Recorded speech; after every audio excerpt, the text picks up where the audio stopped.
Hello friend, legendary actor Kamal Haasan గారు రాజ్యసభలో మొట్టమొదటిగా మాట్లాడారు ఫ్రెండ్. ఈ మాటల్ని మన తెలుగు వాళ్ళు, తెలుగు మీడియా ఎంత దారుణంగా వక్రీకరించిందో అన్న దాని గురించి మనం ఈ వీడియోలో మాట్లాడుకుందాం ఫ్రెండ్.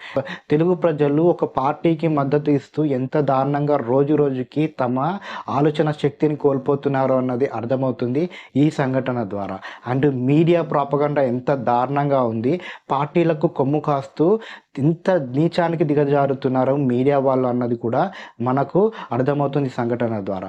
అసలు కమల్ హాసన్ గారు ఏమన్నారు అన్నది ఒకసారి ఈ వీడియో చూడండి. జగన్నాథ రథ చక్రాలు వస్తున్నాయి.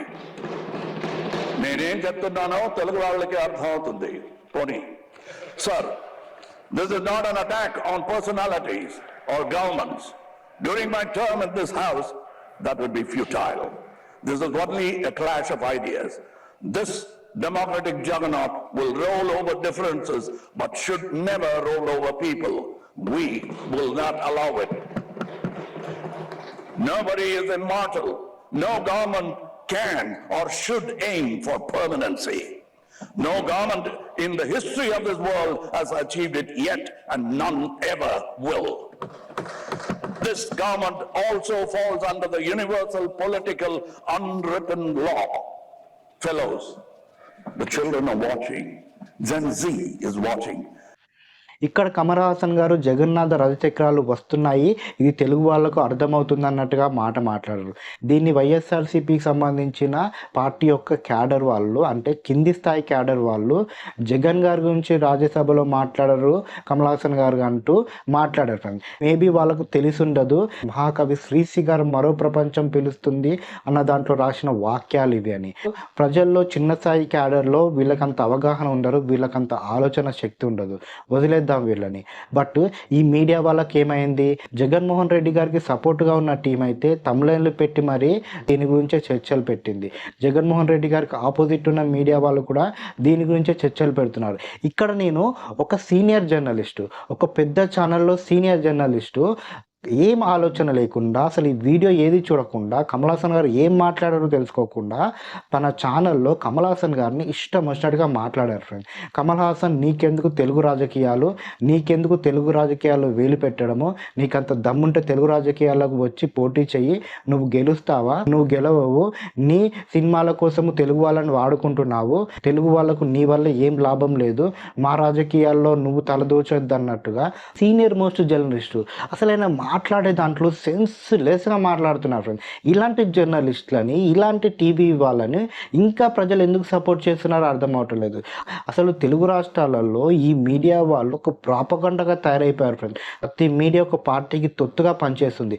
ప్రజల పక్షాన ఉందాము, ప్రభుత్వాలను క్వశ్చన్ చేద్దాము, జరిగే అన్యాయాలను క్వశ్చన్ చేద్దామన్న ఆలోచన ఈ మీడియా వాళ్ళకు ఉండటం లేదన్నది తెలుస్తుంది ఫ్రెండ్. నిజంగా ఇంత దిగజారాలా, ఒక పార్టీకి సపోర్ట్గా ఉంటే ఇంత ప్రాపగండా నడపాలా? ఆయన మాట్లాడింది ఏంటి, మీరు మాట్లాడేది ఏంటి?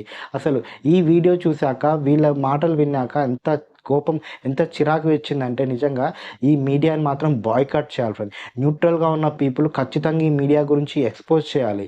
యూట్యూబ్ ఛానల్లో ఉన్న నిజమైన జర్నలిస్టులు, యూట్యూబ్ ఛానల్లో ఉన్న సమాజం గురించి ఆలోచించే వ్యక్తులు, కంటెంట్ క్రియేటర్లు ఇలాంటి మీడియా ఛానల్ని ఎక్స్పోజ్ చేయాలి ఖచ్చితంగా. అండ్ ఇక్కడ కమల్ హాసన్ గారి గురించి మనం మాట్లాడుకుంటే, ఆయన ఫస్ట్ నుంచి తన ఐడియాలజీ సైడే ఉన్నాడు. ఆయన ఎప్పటికీ నేను కాషాయం కట్టుకోనని మాట్లాడాడు. తన ఒక విప్లవవాదినని, తమనొక అభ్యుదయవాదినని, డెవలప్మెంట్ గురించే తను ఆలోచిస్తానంటూ ఫస్ట్ నుంచి తను ఒకే స్టాండ్ పైన ఉన్నారు. రాజకీయాల్లో చాలా తక్కువ మంది తను మాట్లాడింది, తను నమ్మిన దాని సైడే ఉంటారు. దాంట్లో కమల్ హాసన్ గారు ఒకరు. బీజేపీలో కూడా కొంతమంది తన ధర్మాన్ని కాపాడుకోవడానికి ఉన్నానంటూ కఠినంగా అదే పార్టీలో ఉంటారు. అండ్ కాంగ్రెస్లో కూడా అలాంటి వాళ్ళే ఉన్నారు. నారా చంద్రబాబు నాయుడు గారు కూడా ఒక డెవలప్మెంట్ సైడే ఉంటాను, నేను డెవలప్మెంట్ వాదినని అలానే ఉంటారు. జగన్మోహన్ రెడ్డి గారు నేను సంక్షేమాన్నే ముందుంచానని అంత స్టాండ్గా తమ నమ్ముకున్న దాని సైడే ఉంటారు. చాలామంది ఫస్ట్లో ఒకటి, తర్వాత ఒకటి అంటూ మార్చుకుంటూ వెళ్తారు, తమ లాభాల కోసం, తమ పార్టీ మనుగడ కోసం, తమ యొక్క అధికార దాహం కోసం. ఇలాంటి వాళ్ళ గురించి మనకు అనవసరం. కానీ కమల్ హాసన్ గారు లాంటి వాళ్ళ గురించి అన్నీ తెలిసి కూడా, ఇన్ని సంవత్సరాల నుంచి ఆయనను చూసి కూడా ఈ మీడియా వాళ్ళు ఇంత దారుణంగా ఆయన మీద ప్రాపగండా నడపడం, ఆయన ఏదో ఒక పార్టీకి కొమ్ము కాస్తున్నట్టు మాట్లాడడం చాలా తప్పు ఫ్రెండ్స్. నిజంగా తెలుగు వాళ్ళు, తెలుగు మీడియా మీడియా రాను రాను చాలా దిగజారిపోతుంది. ఒక వ్యక్తికి, ఒక పార్టీకి కొమ్ము కాస్తూ తమ జ్ఞానాన్ని, తమ ఆలోచన శక్తిని కూడా కోల్పోతున్నారని అర్థమవుతుంది.